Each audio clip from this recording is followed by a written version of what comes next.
Take a look at what we're outside of. Bet you never thought we'd be coming back here to the grand old fortress. It was actually something that happened in between episodes. A thought occurred to me about something I missed over here that you could have actually gotten, I believe, when you left the Grand Fortress, but is very often overlooked because it's just the way it is. Anyway, what's going on, everyone? MetalBlade427 here. I welcome you back to Skies of Arcadia Legends for the GameCube. In the last episode, we started flying to the east. We went from Yafutoma area over here.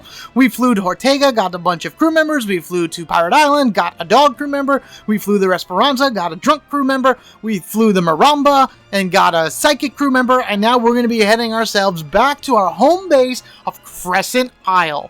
Before I do that, like I said, I wanted to be right here because there was something that I missed. If you come over here and you actually kind of see it already, check out that little island right there. See how it's like dipping below the clouds and then after a while it comes back up?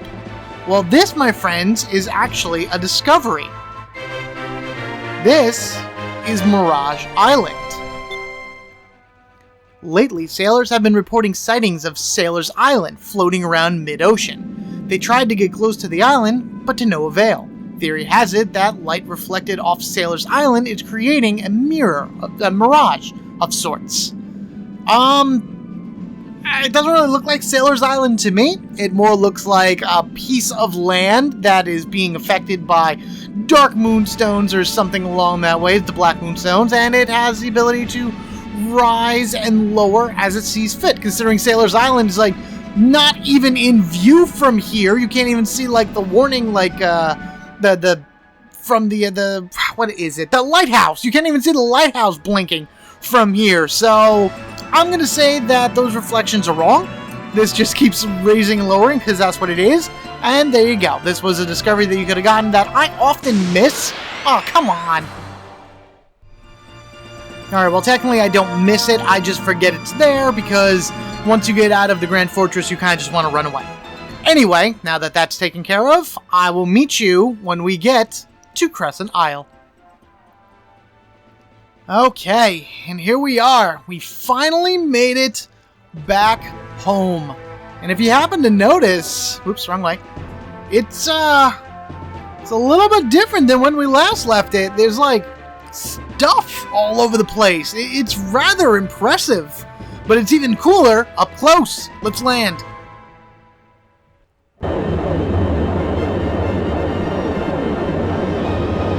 Nice! Crescent Island is straight ahead. Even though we were just on top of it, but that's okay. Game logic. Yup, that's Crescent Island all right. But it looks different.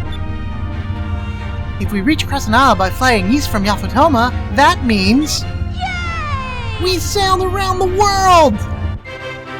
You have found the world is round. Until now, no one knew what lay beyond the end of the world, and it was commonly thought to be a long, turbulent drop into nothingness. But after the Blue Rogue Vice returned from his voyage around the world, it became known that the world is round. Now, of course, this goes back to ancient history when, it is believed that Earth was flat, that you would just fall off into nothingness. So it took some great explorers in order to, go through various canals and everything in order to prove the world was round. Enrique mentioned in the last episode that the world is a sphere. It is not a sphere. It is a much different shape than that.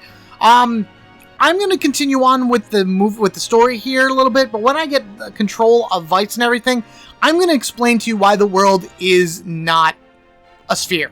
Alright? So, let's move on. Hey, Vice, how does it feel to have sailed around the world with your very own ship? This is not a swashbuckler wrangling. It doesn't matter what you pick, but Vice being Vice, I want to see more.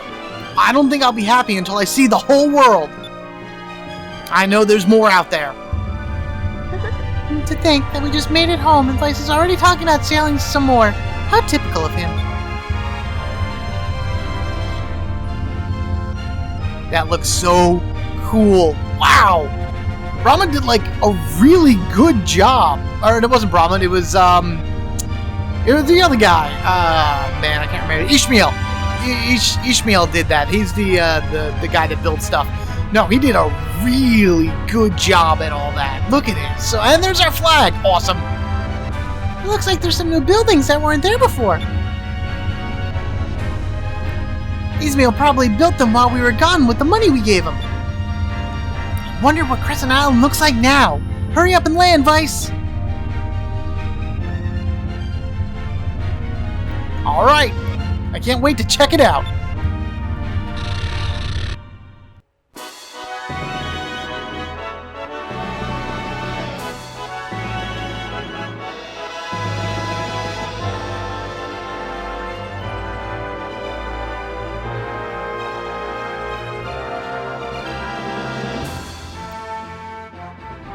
Welcome home! Well, how do you like what we've done with the place? I have to say that I am really impressed with your work. What did you expect from the greatest builder that ever lived? If you keep the gold coming in, I'll keep adding on. I've been busy too. I made new armor plating for the Delphinus' hull. It's super sturdy. After I add it to your ship, you'll be able to fly through those pesky stone reefs without a hitch. Thank you both for everything you've done for us. I would like you both to join my crew on board the Delphinus. That reminds me, I got this while we were in Yafutoma. Can you do anything with it? Oh, shiver me timbers! That's the first time we've heard that said by a pirate. I've never seen this type of technology before in my life! And yet I can read it even though it's not in technically our language. With this type of engine, you'll be able to fly higher than the clouds and lower than you've ever imagined. I'll get started on this baby in a jiffy. Vice, we should figure out what we're going to do next. I knew someone would say that. That's why I built a meeting room into the wall of the cliff. You can do all your planning from there. You built us a meeting room?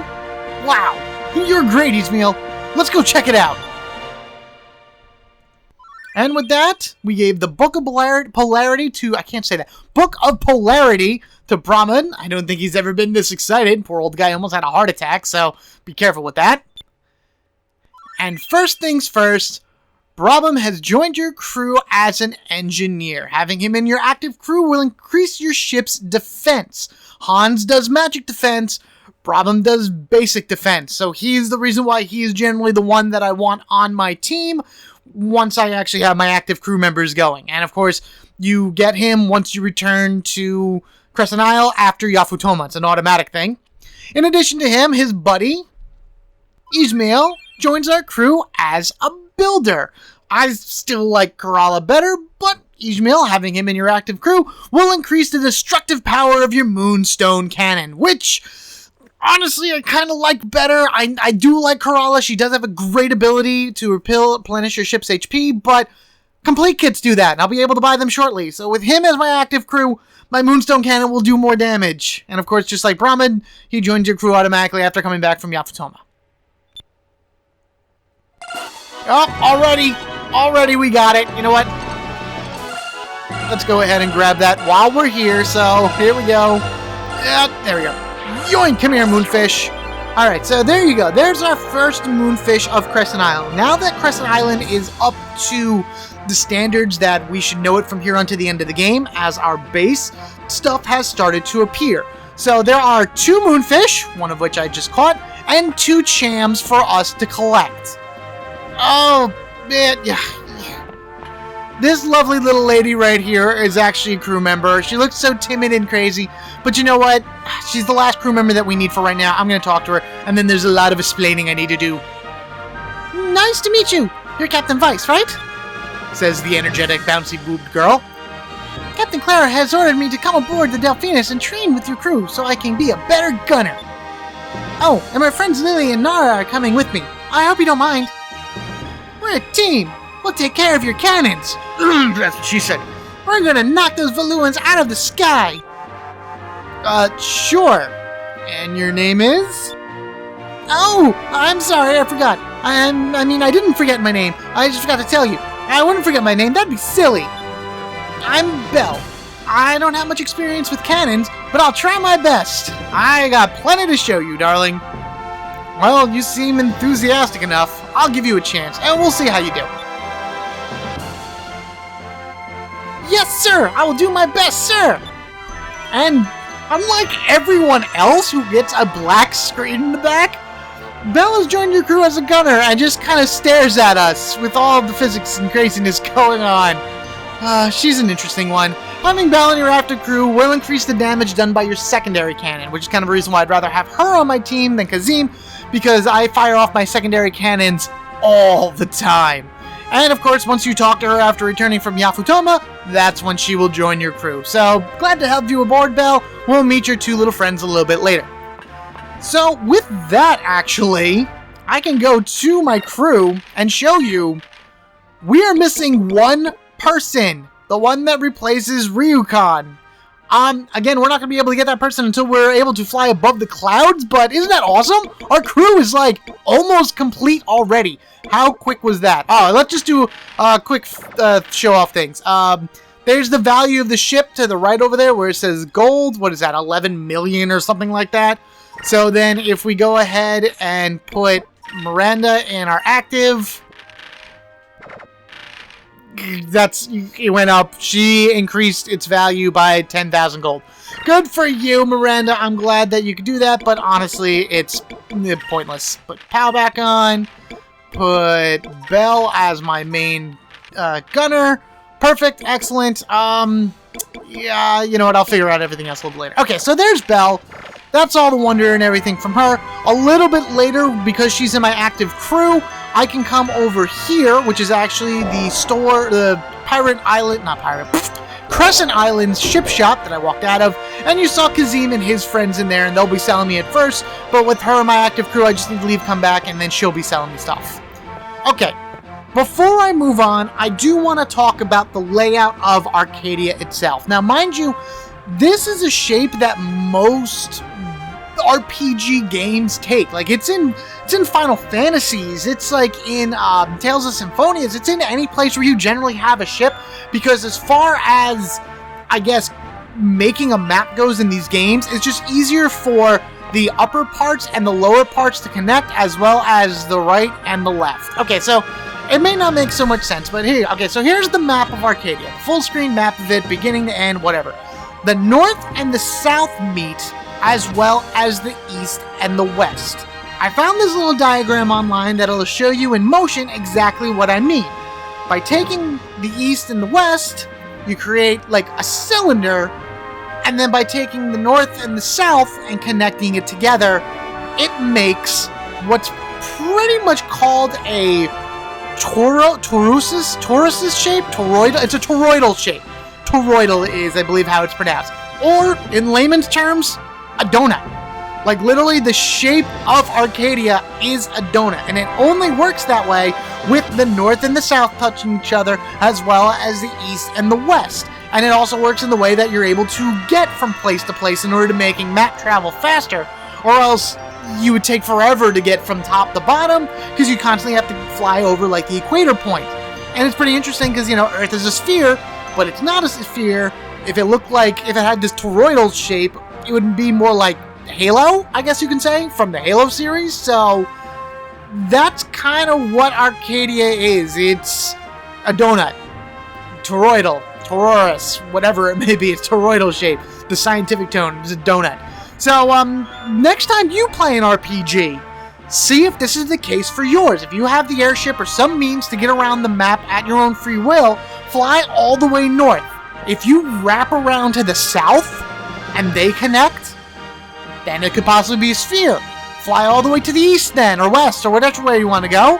If it connects that way, you are flying around in a donut. There's your lesson for this episode. The world is a donut. Yum. Anyway, I'm going to go into here really quickly, and we're going to go ahead and we're going to buy some stuff from Kazim, our gunner. Captain, you want to buy some cannons? Yes, because of course we have better stuff now that we are here on Crescent Isle. We have the ancient cannon, which I will be buying in order to replace my Yamato Spirit. We do have the Wevel Cannon, which I'm not going to buy. It's one of the few cannons in the game that are actually infused with particular magical properties. So this is basically firing off blue spells the whole time. Again, not going to do it, but it's something. But I will buy the Arc Whale Torpedoes because they're a lot stronger than the Serpent Torpedoes. They require more SP, but they are very powerful. So, of course, we will do that, and be all good with there. Magic Defense. This is dodging quick. I'm surprised they're not as good as my intake valves. Huh, okay. Chandelier, just because, why not? And then we have some good stuff. The big thing right now is the complete kit. This is something I'm going to be buying like 30 of. Wait, how many do I have? I have 1. Okay, so I'm going to be buying 29 of these. Come on, buttons. There we go. So this, of course, will restore our ship's HP to full no matter what. So I can sit there and take a beating, use this, full heal, excellent, no problem, good to go. Deluxe kits I'm just going to use for like minor healing here and there, but complete kits are going to be my go-to healing for my ship from here on out. Remove rudder option slows the rate of spirit consumption, basically reduces SP needs for certain things. And then this will increase our SP gain throughout the course. And I believe these are for the course of a battle. So you use it in the beginning, and it's good for long battles in case you run into them. I'm never going to buy them. Everything is fine. You know, I always have good strategies for that. So, there you go. Let's go ahead and leave. So now Kazim has 2 guys, as you can see right there, his friends. So they're the ones that join him on his, like, you know, running around and doing all of his, like, cannon stuff. The girls that Bella... Wow, I definitely glitched through that corner. The girls that Belle talked about, they will be there with her once we come back. Down and around this way, we find ourselves our first sham of the newly constructed Crescent Isle. Again, there are 2 of these here, so that's the first one of it. And you now have 2 means in which you can get to the next level. You can either take the little pipe right there and climb up, or you can take the ladders, which is what I'm going to do. This is the bar, by the way. Tour of Crescent Isle. This is... Oh, no, this isn't the bar. This is the machine shop. The bar is up top. So this is where they would take all the cannons and everything and, like, you know, deck them out and make sure they're working properly and clean them and everything. So just gives our crew something to do. No, I'm sorry. The bar is up here. The tavern, I'm sorry. Also, just want to point it out. Come on. Camera, turn around on me, because it was right there. If you look to the back, you can see Clara's symbol and Gilder's symbol against the wall, which is interesting because I guess like this is what because Ishmael and Brahma are from Drachma's. Sorry, I don't know where you are, buddy. Are from Gilder's crew initially, so I guess these are the symbols that they're used to seeing. So that's what they decided to etch into the wall. You would think that they would put my symbol in it, but no, it's got to be Gilder and Clara. Actually, I'm kind of all right with that, but whatever. Moving on to the next section of Crescent Isle, we have here basically what I would call our shop area. First things first, we have Ozma over here. We can talk to Osmond. We can actually buy stuff from her, and she sells boxes. So we can buy Crystallos boxes that we've been getting from the merchant, or various other things as well. Electri boxes, Wevel's boxes, you know, some pretty decent stuff if you want it. I'm actually going to buy 2 of those and 2 of those just to have them just in case. Panics, you know, the status and everything. But what you can also do with Ozma is we can talk to her directly. Dull for my taste. She would like 2,000 gold in order to remodel it. And by doing this, her stock increases and she sells better items. So if you have 2,000 gold, by all means, give it to her. Which is what we did. Thank you. Good stuff. And, you know, this itself, this whole, like, you know, her tent or whatever, will change, you know, and upgrade itself with the money. And there are a lot of things like that on Crescent Isle that you can do. You can give money to your various crew members, and they'll be able to change stuff on the island. Ryukan is the same way. So we're going to talk to him first and see what wares he has. I think he has a new sword.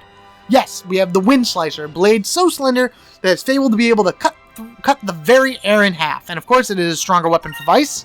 Let's go ahead and give that to him. Captain's Cloak, probably something I'll most likely give the Vice, even though that's really good for Aika.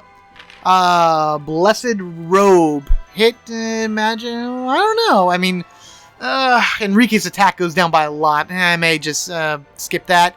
An Insulated Mail. Insulated tunic made from very thin fiber, protects wearer from purple magic. Kind of something that's important, but you know what? I think I'm going to skip that as well. I'm going to buy 2 of these. Woo! There we go. And I'm going to give 1 to Vice and 1 to Ica.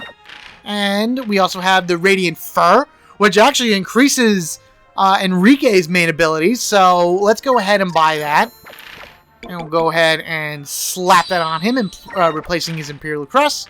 And the Skull Cap improves attack and will. Wow, really? And will? Interesting. I'm going to buy it, but I'm not going to do anything with it. The only reason it would go good on Vice is because he has the white cap on, and that's just everything is good with that. And there you go. All done there. Sorry. Let's talk to him. Please? I would like to talk to him. Thank you. Tired right now? Okay, so he's just going to be needing a rest. We will upgrade everything with him a little bit later. So, good to go. Let's get out of here. I also wish that I could buy some of those weapons he had. He had some really cool weapons there. Alright, more of Crescent Isle. Let's go ahead and make this quick. First we have Khalifa's tent right here. So this is where she sits and does all of her fortune telling. So in we go. There she is. She will basically tell you if you need to do something else with the story. Like if you need to, where you need to go or what else you need to do or anything, in case you happen to forget. We have a nice little lake here that was pretty much designed by Brahman in order to house fish and all kinds of good stuff. Moegi's standing there keeping watch. We have a save point if you need it.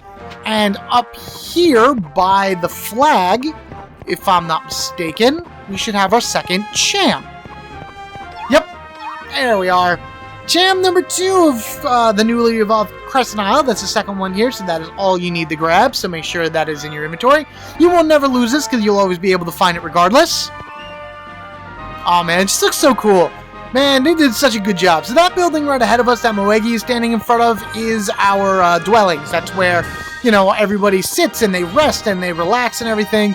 And a lot of, like, beginning parts will start from Vice's room. We do have in here, this is the tavern. You have Polly walking around, you know, doing her thing. You have Orala being a little bit of the waitress. You have Dawn at a table. You have Miranda at a table. You have Robinson at a table. I'm not going to talk to them right now. But this is something that we can upgrade, and I will upgrade.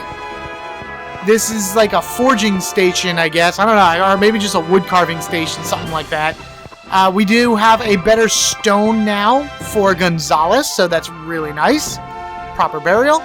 And this takes us to the very top, and it also gives you a very grand view of our base, and it is just... oh, it is just awesome. So good. Tikataka is right here keeping his lookout, as always. Weird leg thing. And in the corner... up, yes! Come here! Moonfish number 2, or Moonfish number something of Crescent Isle. We're very close to the end of these. So, that'll be something that we do in the next episode. Because there's a lot of side things that I'd like to do before we move on with storyline. Speaking of moving on with storyline, let's go have that meeting. In we go. I like Vice is like, I'm too cool for this room. Sit right there with his foot up. It's still hard for me to believe that Ismail turned this deserted island into a base. Vice, Aika, Enrique? Thank you for everything you've done. So far, we've managed to get 3 of the moon crystals. I never would have made it this far on my own. Thank you so much. Come on, Fina. You don't have to thank us. Yeah, if it wasn't for you, I don't think we would have ever gotten the chance to sail around the world. We should be thanking you. Fina, I don't know if you realize it yet, but your mission has helped us all, and we've all grown to be such good friends. Yes, thank you. I mean, you're welcome. Until recently, I lived a sheltered life. I was scared when the elders asked me to search for the crystals, and I was alone. Since then, I've made some great friends, And I get excited when we explore new lands, even the ones with monsters, which is all of them. Yeah, when you first heard of what we did for a living, you seemed really surprised, almost intimidated. You're sounding more like an air pirate every day. Before you know it, you'll be dressing like us, and you will be wearing an eye patch.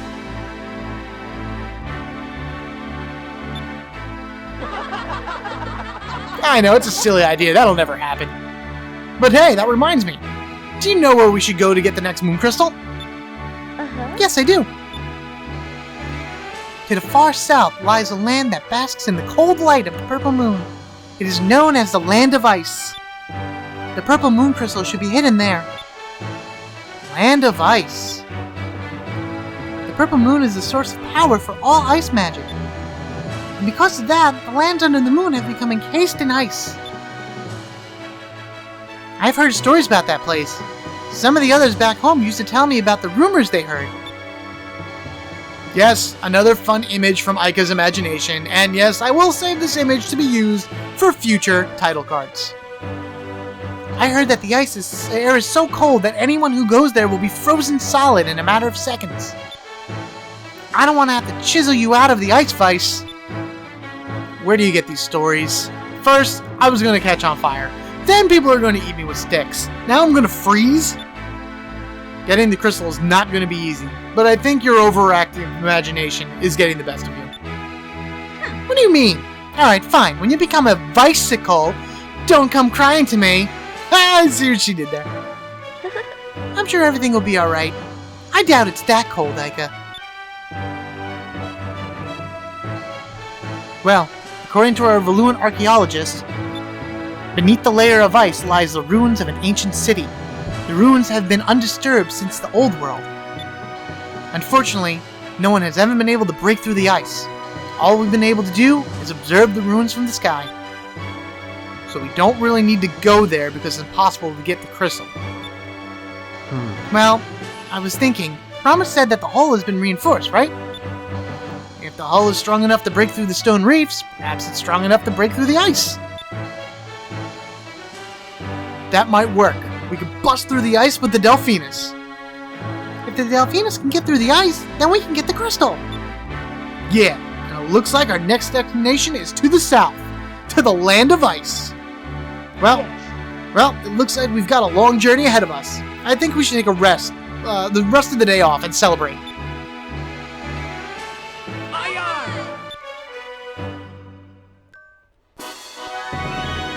Alright, here we are. We're going to be waking up inside of our... I told you, we wake up inside of our room. Okay, now that we've went through that little bit of storyline, what I like to do first is I like to set up everybody. If you go over here to Kerala and you talk to her, she talks about how, a nice job Beastmail did, but she thinks that she can do a better job. So she asks, do we want her to build something? Yes, we do. So then we have a choice. Living quarters, tavern, or Khalifa's tent. Personally, I like her doing the living quarters. I love the, Yafu Toman style, the Yafu Toman look to it and everything. Plus, the living quarters look awesome when she does it. So I will gladly give her 2,000 gold in order to redo the living quarters. The next thing I'm going to do is I'm going to run over here and I'm going to talk to Ishmael, because he too will be able to fix up stuff. And this is how you can kind of customize the island to your own liking. I like him to actually build up the tavern a little bit more. So, with 1,500 gold, he will go ahead and do that. And the next time we get here, we'll see what that becomes of it. There's a few other things that I could build up, but for the interest of time, we're going to go ahead and get out of here.